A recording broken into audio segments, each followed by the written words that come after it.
Fala galera que já é inscrita no Pautas e Táticas ou que vai se inscrever assim que o vídeo acabar. O medo de perder tira a vontade de ganhar. Melhor cair atirando do que só esperar a derrota. Ataques ganham jogos, mas defesas ganham campeonatos. Tem que jogar fechadinho por uma bola para ter chance. Essas são só algumas das frases para quem defende um ponto ou outro quanto às estratégias de jogo e posturas que um time deve ter uma partida. Afinal, alguma delas é superior à outra? Essa é a pauta do nosso vídeo de hoje. Bom, essa discussão ganhou muita força na Copa do Mundo de Clubes, especialmente após as eliminações de Botafogo e Flamengo para Palmeiras e Bayern, respectivamente. O Botafogo foi extremamente criticado por ter jogado com uma postura muito defensiva diante de um rival brasileiro, contra quem tinha um bom retrospecto recente, incluindo um empate em 0-0 fora de casa, onde jogou melhor que o adversário e teve as melhores chances do jogo. No entanto, o time vinha de 2 bons jogos contra rivais europeus, onde jogou bem, tendo posturas mais defensivas. Daí o dilema do então técnico do clube, Renato Paiva, era jogar de uma forma mais ofensiva, tentando dividir mais a posse com o adversário, jogando e deixando jogar, ou seguir fazendo o que estava dando certo, mesmo que contra um time inferior tecnicamente aos adversários anteriores.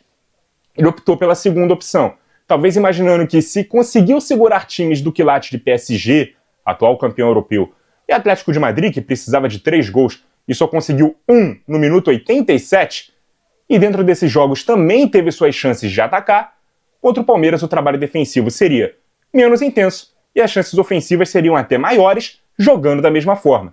No entanto, o que se viu foi um time com pouco escape ofensivo e que foi melhor atacado do que nos jogos anteriores, mesmo que só tenha perdido de 1-0 aos 10 minutos do primeiro tempo da prorrogação, beleza? O debate continuou no dia seguinte, quando o Flamengo enfrentou o Bayern de Munique. E mesmo diante de um gigante da primeira prateleira europeia, o time não abriu mão de sua veia ofensiva característica para enfrentar um rival mais poderoso. O discurso era o de que o Flamengo não iria trair suas convicções táticas para se adequar a nenhum adversário. O Flamengo tem que tentar ganhar sendo o Flamengo, no sentido de continuar tentando atacar e indo para cima. Resultado, 4-2 para o Bayern, que abriu o placar com 5 minutos, aos 10 já vencia por 2-0, e nas vezes que viu uma aproximação no placar do rubro-negro, que diminuiu primeiro para 2-1 e depois para 3-2, foi lá, acelerou o jogo quando quis, forçou o erro do adversário e conseguiu marcar mais um gol que o deixasse com a vantagem de 2 gols no marcador. Para alguns torcedores, a postura foi motivo de orgulho, porque o time não se acovardou e tentou jogar de igual para igual, mesmo sem ter as armas necessárias e a qualidade de material humano para tentar enfrentar um time de um nível tão superior, o que também pode ser interpretado como suicídio tático. Bom, é claro que cada jogo é um jogo, e o principal é você reconhecer o tamanho de cada partida e a responsabilidade que cada time tem dentro dela, ou seja, suas forças em relação ao adversário.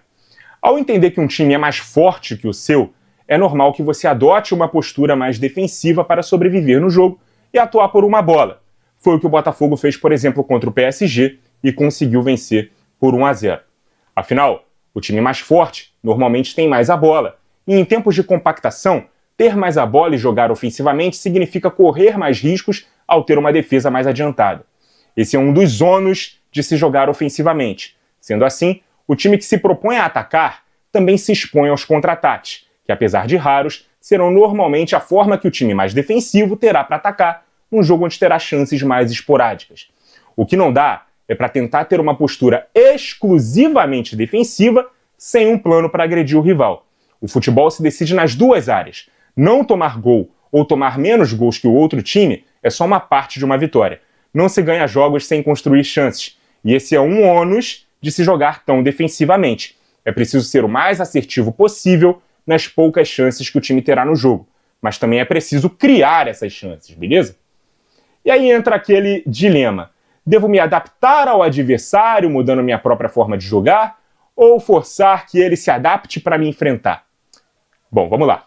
É sempre mais fácil dar sequência àquilo que você faz e dá certo do que mudar uma postura para uma partida específica. Nesse caso, tanto o Botafogo quanto o Flamengo optaram pelo caminho mais simples, seguir fazendo o que vinha dando certo. ao Botafogo tomar mais cuidados defensivos, ainda que não haja uma discrepância grande de nível com quem vem pela frente. Ao Flamengo, atacar esteja quem estiver do outro lado. Porém, o futebol também é um jogo de riscos. Se o Botafogo de repente decidisse partir para cima do Palmeiras, ele correria mais riscos, mas também causaria mais riscos ao adversário. Nunca vamos saber como seria se a postura fosse mais corajosa. Conseguiria abrir o placar ou marcar mais gols no tempo normal? Ou será que sofreria gol antes ou tomaria até mais de um gol? Fica aí, então, sempre essa dúvida na cabeça do torcedor. No caso do Flamengo, o pensamento foi: eu consigo desconfortar um time de posse mais vezes tirando a posse dele, do que entregando a bola para ele. Se eu forçar um time que está acostumado a atacar a tomar mais cuidados defensivos, ele não vai se defender tão bem. No entanto, aqui vira uma medição de forças. O jogo fica mais aberto e a corda sempre vai tender a arrebentar do lado mais fraco, ou menos forte no caso. É só a gente transportar esse mesmo exercício para uma situação onde um time pequeno enfrenta um grande. A chance que o time menos técnico tem de vencer é se organizar defensivamente. O futebol é um jogo em que as defesas ganham dos ataques em 90% dos lances. É um jogo de placares baixos e que normalmente os gols acontecem através de erros defensivos, sejam eles individuais ou coletivos, forçados ou cometidos. E em tempos em que os espaços são cada vez mais raros, cada escolha é uma renúncia.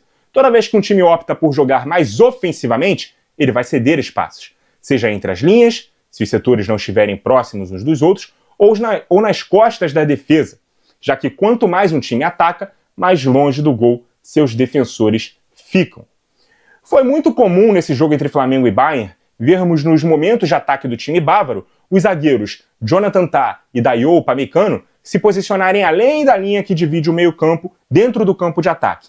Se o Flamengo tivesse optado por jogar no contra-ataque, fechando espaços, jogando no erro do time alemão, certamente teria mais chances para acelerar nas costas dos zagueiros. E aí também vai a crítica a uma opção específica do técnico Felipe Luiz, iniciar o jogo com o meia Jorge André Arrascaeta, que é extremamente técnico, mas não tem a velocidade como uma de suas virtudes. E não com o Bruno Henrique, um atacante reconhecidamente conhecido pela aceleração e as passadas largas. Isso quer dizer que o Flamengo deveria ter se apequenado contra o Bayern? Não necessariamente, mas reconhecer a sua inferioridade técnica diante de um time da elite europeia poderia dar mais chances de sobreviver dentro da partida. Ao tentar olhar nos olhos do time alemão, o clube só aguentou 5 minutos de jogo sem estar atrás do placar. Alguns também enxergam essas discussões e dilemas táticos como algo exclusivo de competições de mata-mata, já que muitos preferem pregar que o mata-mata não premia necessariamente o melhor time, e sim o mais eficiente dentro de um cenário onde não se precisa vencer os jogos em 90 ou 120 minutos. É possível vencer uma competição de mata-mata apenas se defendendo bem, empatando jogos e vencendo disputas por pênalti. Porém, a decisão quanto a uma postura estratégica dentro de um jogo não se restringe a partidas de mata-mata, como algumas pessoas pensam. Nos pontos corridos, não tomar gol te faz pontuar.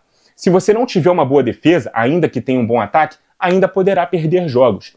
E ter uma boa defesa não necessariamente significa marcar sempre em bloco baixo. Você pode ter uma boa defesa, subindo pressão e recuperando bolas no campo de ataque, o que demanda uma disciplina maior dos seus homens de frente para forçar erros na defesa ou precipitar as ações do adversário. Pep Guardiola é um dos técnicos mais ofensivos do mundo e tem a posse de bola elevada como uma das marcas registradas de seu estilo de jogo. E ainda assim, na maioria das conquistas em ligas nacionais, seus times conseguem ter a melhor defesa das competições. É tudo o que ele prega. É melhor correr 5 metros para frente e pressionar do que 50 para trás e recompor. Dito tudo isso, existe uma estratégia que se sobrepõe à outra ou que leva mais vantagem que a outra mais vezes?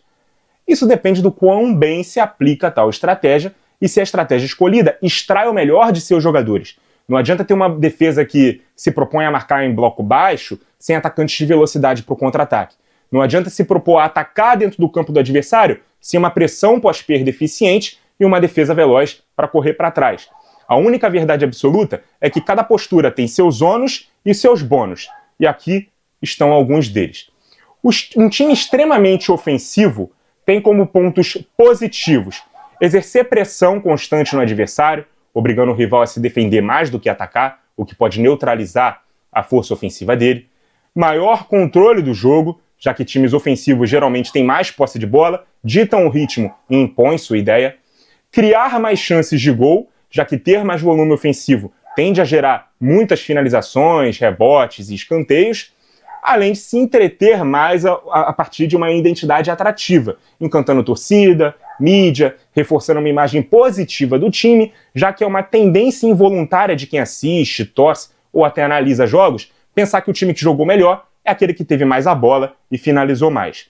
No entanto, alguns pontos negativos de uma postura extremamente ofensiva são a exposição defensiva, já que linhas altas e posse arriscada geram espaço nas costas e vulnerabilidade a contra-ataques, maior desgaste físico, já que a marcação no campo de ataque exige intensidade constante, o que pode minar a energia nos segundos tempos dos jogos, o maior risco de desorganização, já que quando o time perde a bola mal posicionado, ele pode ser pego com muitos jogadores à frente da linha da bola, e a dependência maior da eficácia. Um time pode criar muito, mas se não converter se complica. Um erro na frente pode custar caro lá atrás, beleza? Agora vamos aos pontos positivos de um time que é extremamente defensivo. Manter uma estrutura coletiva sólida, ideal para limitar espaços, compactar setores e tirar o ritmo do adversário. Criar condições para contra-ataques letais, atraindo o rival, explorando os espaços deixados com poucos toques e velocidade. Menor desgaste físico sem bola, já que linhas baixas não exigem tanta movimentação e correria o tempo todo, poupando energia para a recuperação da bola. Eficiência pragmática, já que cada erro do adversário é uma chance de gol criada e cada jogo sem tomar gol é garantia de pontuação nos pontos corridos ou sobrevivência nos mata-matas, além de ser mais fácil de ser aplicado em elencos mais limitados, reduzindo a necessidade de criação elaborada, facilitando assim a execução tática. Também pode ser uma alternativa para segurar resultados positivos, né? É muito comum um time abrir o placar e resolver baixar as linhas para defender uma vitória parcial ou adotar essa postura nos minutos finais de jogos que esteja vencendo, beleza? Agora, os pontos negativos de uma postura muito defensiva são os seguintes: pouca criação ofensiva, já que ao abrir mão da posse da iniciativa, o time acaba vivendo de poucas chances dentro de uma partida. Time acuado por longos períodos, né? Ficar atrás cansa mentalmente, exige atenção constante, além de denotar um sentimento de medo, o que pode ajudar a aumentar a confiança do adversário em te atacar. Além da dificuldade para virar placares, né? Se sai atrás, a mudança de postura durante o jogo pode ser difícil e até ineficaz, pode te expor um pouco mais também. E também ter menor apelo estético, tendendo a ser criticado por torcedores, imprensa e até jogadores, por ser uma estratégia vista como feia, covarde e própria de times com pouca qualidade técnica, apesar dessa última ser algo muito mais opinativo do que uma verdade absoluta, beleza? Mas e você? Como prefere que o seu time jogue? Tomando mais cuidados na defesa, partindo sempre para cima, ou você é mais ponderado e cada jogo demanda um tipo de postura? Deixa a sua opinião aqui embaixo nos comentários. Muito obrigado a você que acompanhou o vídeo até aqui. Continue ligado no Pautas e Táticas. E até a próxima!